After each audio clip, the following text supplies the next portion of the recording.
Last week, something happened that is causing a massive rift within the conservative sphere and conservative media, and it is exposing fake Americans. How's it going, guys? Welcome to Unwoke Thoughts. Today, we're going to be talking about this whole situation with the Daily Wire, specifically the conflict between Ben Shapiro and Candace Owens. Now, I'm sure many of you have already seen this video of Ben Shapiro going after Candace Owens for her opinions on the Israel-Palestine conflict. Yes, the question was about Candace Owens. I think her behavior during this has been disgraceful. Without a doubt. I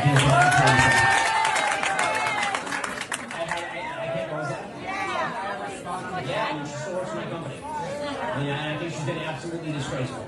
I think that her faux sophistication on these particular issues has been ridiculous. It's not faux sophistication, it's ridiculous. Everybody can see the moves that she's making and the things that she's saying, and I find them disreputable. So when asked about Candace Owens, Ben Shapiro responds, I think she is being disgraceful, she is being disreputable, and she has faux sophistication on this issue. Now, what is this issue? What are we talking about here? What could elicit such a response from Ben Shapiro? Because this is kind of a crazy response. I mean, I know this looks like it was probably a private event. Ben Shapiro probably did not know that he was being filmed here. But still, it is pretty incredible because, like Ben Shapiro said, she works for his company. But this is not all that happened, because soon after this video was released, Ben Shapiro tweeted out this tweet, and this is probably the tweet that you guys have seen as well. There's the video, and then there's this tweet.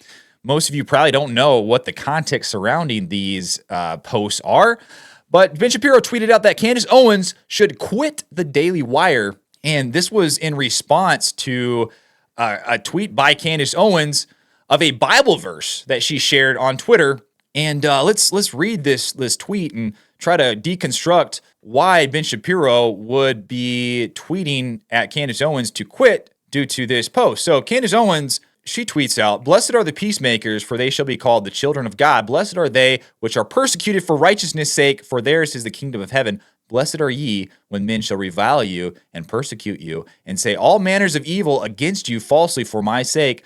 No one can serve two masters. Either you will hate the one and love the other, or you will be devoted to the one and despise the other. You cannot serve both God and money." And then she followed this up with a comment on this tweet saying, "Christ is king." And Ben Shapiro responded, well, he reposted this, retweeted this, or quote tweeted this, and he said, "Candace, if you feel that taking money from the Daily Wire somehow comes between you and God, by all means, quit." Now, this sent shockwaves through the conservative sphere because many are questioning what exactly happened. So where exactly did this all start? I mean, Candace Owens works for Ben Shapiro's company, so this type of public spat seems very unprofessional. So Candace Owens must have done something really, really bad to elicit this type of behavior from the likes of Ben Shapiro, correct? Well, many of you guys know that Ben Shapiro is Jewish. He is a Jewish individual, and Candace Owens, on the other hand, is not a Jewish individual. She is actually Christian, and she is also purely an American. She doesn't have any ties to Israel, so she seems to look at this whole conflict through a little different lens than maybe someone like Ben Shapiro would. And a couple weeks ago, she started tweeting stuff that vaguely referenced maybe what was going on in Israel and Palestine. And here's one of the things that she tweeted, that no government anywhere has a right to commit a genocide ever. There is no justification for genocide. I can't believe this even needs to be said or is even considered the least bit controversial to state. Now, due to the situation in Israel and Palestine, this was looked at as a condemnation of Israel, and many Zionists and pro-Israel conservatives absolutely went after Candace Owens because of the possible undertones of criticism towards Israel's response against Gaza. Also, if you look through Candace Owens' like history on her tweets, she maybe has liked many tweets that have been critical of Israel's response in Gaza. If you look here, she liked a tweet by Cernovich, and Cernovich said, "By now it's clear Israel is indiscriminately bombing Palestine. It's a lie to say otherwise. You can say it's necessary. That's a matter of moral judgment and opinion, but please don't lie." Now, Cernovich made this tweet probably looking at the numbers between Gaza and Israel. Now, as it stands from the last count I saw, Gaza looks to have about 10,000 deaths, while Israel has about 1,400. Now, I'm not trying to make a value judgment. I'm just saying this is why this conversation is happening right now. Also, another tweet that Candace Owens liked was one by Piers Morgan, where he said, or quoted, "I don't know, frankly, who should control Gaza when or if Hamas is wiped out, but I do know I can't be Benjamin Netanyahu." Piers Morgan criticizes the Israeli prime minister's plans to occupy Gaza after the bombing is done. So these types of things Candace Owens is liking on Twitter, and she works for the Daily Wire. And Daily Wire's biggest star, of course, is Ben Shapiro, who is Jewish and also a Zionist. So when she is being even mildly critical of Israel or liking things that are critical of the response in Gaza by Israel, this is kind of sending ripples out there, and people are wondering, how could she have these opinions? Why is she looking at this situation in any other way than Israel is right about everything? Well, it turns out that Candace Owens actually has a lot of ideas of this whole situation and dynamic between Israel, Palestine, and, there's a third party there, the United States.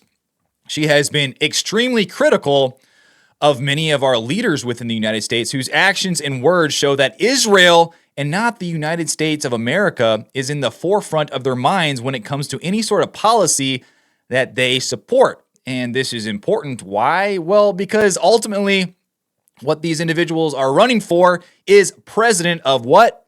The United States of America. So you would think that the priority would be given to the country in which they are running for president. And here is Candace Owens being extremely critical of Nikki Haley and saying that she supports Nikki Haley for president of Israel. Well, I am here today to endorse Nikki Haley for president of Israel. I think she's earned that. I think Bibi Netanyahu is going through a very bad time right now. Support for Israel has virtually collapsed socially. If you're paying attention to the trends and you're paying attention to what people are watching, you're paying attention to the protests. And the one person that I think is capable of getting it back is Nikki Haley, with enough money from foreign interest lobbies. So there it is, guys. I'm endorsing Nikki Haley. So there you have it, guys. Candace Owens has officially endorsed Nikki Haley for president of Israel. And I, for one, tend to agree with that because I echo this sentiment of how our leaders tend to care more about foreign countries than they do about our own country of the United States of America. And it's a very weird phenomenon right now. But due to her tweets and the fact that she's liked some tweets that are in some way critical of Israel's response in Gaza, Candace Owens has been labeled by a lot of people as possibly an anti-Semite. And she's not the only one, because anybody who is in the least bit critical of Israel and the whole situation in the Middle East is viewed with heavy suspicion. And the term anti-Semite seems to be just on the tip of the tongue for many pro-Israel individuals. And this is something that Candace Owens has pointed out when she went on Tucker Carlson's show. And she also likened it to when George Floyd died and Black Lives Matter went after any individual who did not support them and called them racist. I do also want to say that I find it particularly despicable, as I have said on my platform, when people who are pro-Israel are now being called anti-Semites for asking meaningful questions. I talked about Charlie Kirk. Charlie Kirk, following the attacks on October 7th, turned to the Israeli government and said, how did this happen? You know, he talked about Israel being the size of New Jersey. He's been there many times. He funds thousands of students to go there and to visit. He's honestly radically pro-Israel, I would almost say. It's probably a fair thing to say about Charlie Kirk. Yeah. And he was asking these questions with the intent of, if these were your children and they were involved in this horrific attack, wouldn't you want to know these answers? He's like, you can't move 5 feet without seeing an IDF soldier. I've been to Israel, and that is a fact. I have too, a number of times, and I admire their border barriers, and I always have. I always think, I wish we had that. But it is not simply her mild criticism of Israel that has elicited these responses from pro-Israel conservatives and people in the pro-Israel lobby. It is also this very strange phenomenon that she has pointed out within the United States, where she is questioning how organizations were perfectly okay with funding universities for years when explicit, quote, anti-white rhetoric was amplified, even to the point of it being written into some of the curriculum. But when Israel, a foreign country, gets attacked, this is a country that is separate from the United States, by the way. When this country gets attacked, and if there is even a hint of what some call anti-Semitism within these universities, the backlash is swift and extreme. The media outcry is deafening, and we are seeing multiple organizations, big, large organizations, conservative organizations, pull funding from many of these universities. So she is simply pointing out an obvious contrast and questioning why it takes a foreign country being attacked to animate change within the institutions in the United States, while far worse rhetoric towards white Americans specifically was given a blind eye for years with almost no consequence. There are a lot of people in America that are sitting here going, okay, well, can you answer why Jews are so special? Because as white people in this country on university campuses, we are being taught that we are not allowed to have a voice. We have had to endure exactly what you're talking about, BLM. We've endured much worse than you have because it's in the actual textbooks. We are being told that we are systematically racist, that we are born wrong because of the color of our skin. And if we say anything, we'll lose everything. This is the typical experience on white campuses. So this is not whataboutism. This is like actually what we have been fighting for years. So it sort of arrived as, I think, for a lot of Americans, a surprise when they're saying, well, now that it's about Israel, which is something that's overseas, we need to, hand these university professors, we need to do something about this issue. Why weren't we trying to correct course on this issue? Why weren't donors pulling their funding out of these universities? Why weren't these same things being said for these last, I would say, 8 years of rampant BLM, white man can't do anything right, actively being taught in the classrooms? I, for one, agree. I mean, we saw this for many, many years with BLM, and you saw all this rhetoric that was happening in the country. I mean, you saw the headlines, anti-white headlines, and every single person, every single white American was condemned as a racist, and you couldn't say anything. You were just inherently racist. And this is something that, we are still seeing the effects of to this day. So she's pointing this out. She said, well, white Americans were gone after for years, and it's still happening today.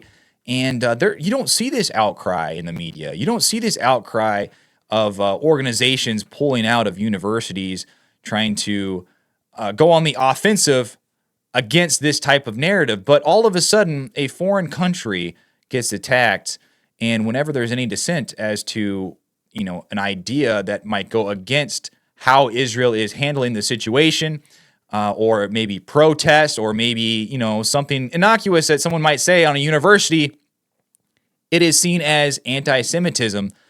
And, some of these things, I mean, I'll be honest with you, some of the things are not innocuous. There is some anti-Semitism, I would call it, that goes on in some of these universities that some of these students are parroting. But this comes on the back of an anti-white sentiment that has gone on in these organizations for years and has been explicitly amplified and, in some cases, like I said, written into the actual curriculum of some of these schools. So it's really odd when you see this contrast as to why it's all of a sudden becoming an issue when it has to do with Israelis and Jewish people. But a couple years ago, when it was at its peak against white people, it really wasn't that big of an issue. I mean, it was talked about, it was probably condemned, but there is not this outrage that you see today with Jewish people and organizations condemning these universities and pulling funding from these universities. And here's a few examples that Candace Owens tweeted out about the rhetoric and sentiment towards white people a few years ago. She says, it's like watching a Men in Black memory wipe, listening to people opine about how there was never explicit calls for white genocide on college campuses, and college campuses only very recently became radical, so we must take action. Utterly disturbing, to be frank, as it was coming from university professors, and a clear sign that people have fundamentally grown to mentally overlook anti-white racism. And she shared these examples. Here's one where, this is in CNN, where a college professor wanted white genocide for Christmas. I mean, that sounds pretty problematic, don't you think? That doesn't sound very great. It's being written about, in CNN, and it's just pure white genocide for Christmas. What does that mean? That sounds kind of weird. Here's another one, the Washington Post. Most people think whiteness is innate. They're wrong. It was created to keep black people from voting. So me being white, that's that was a that's just something that is supposed to keep black people from voting. I'm not even really sure what this means. You know, some of these things you got to really read into them pretty deeply to understand what they mean.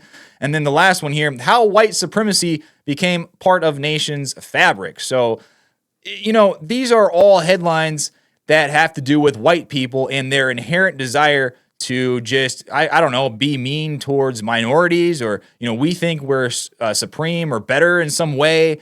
And this type of rhetoric was just amplified in universities for years and written into curriculum. You can look, you can do a quick Google search and you can find this critical race theory, and white people, the dynamic between white people and people of color is written into this curriculum, where it really demonizes white people just for being white. But Candace Owens went on to talk about how the term anti-Semitism is being used as kind of a club, or is being weaponized in order to silence critics, where she tweets out here, anti-Semitism is being weaponized in order to silence critics and bully people into compliance.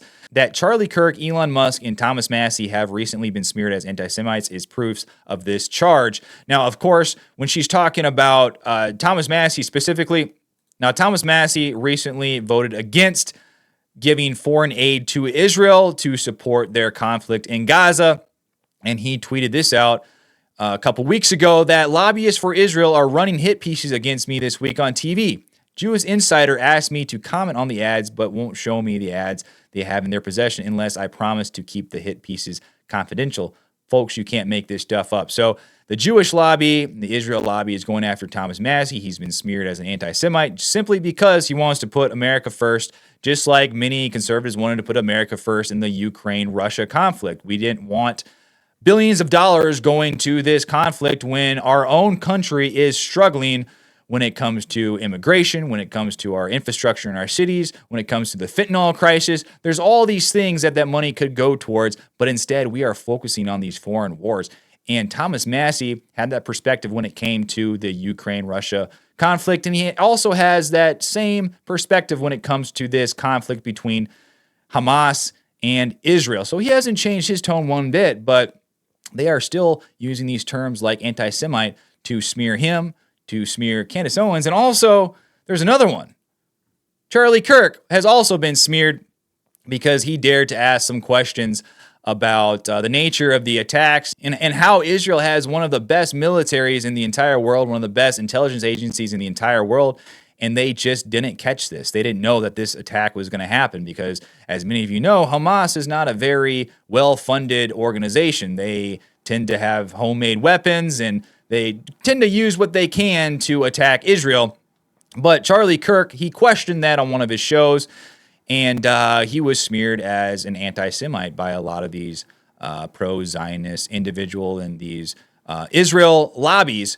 But Charlie Kirk came out in support of Candace, since he had already experienced this whole situation of being smeared as anti-Semitic. But he said Candace is being smeared as an anti-Semite because that is the shallow way to get people to shut up and obey. Did you know that Candace dropped everything to fly 18 hours through a miserable connection in Europe to get to the embassy opening in Jerusalem? So he's referencing a time where Candace Owens flew to Jerusalem to attend the embassy opening in Israel.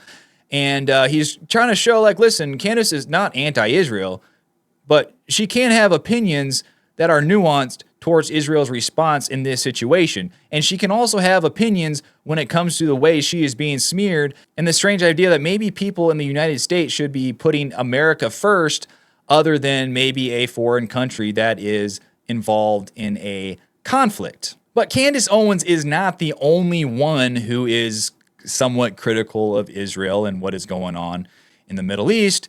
Matt Walsh, another individual in the Daily Wire, has also been critical, and one wonders, will Ben Shapiro come after him next? This is not how people talk about their own countries.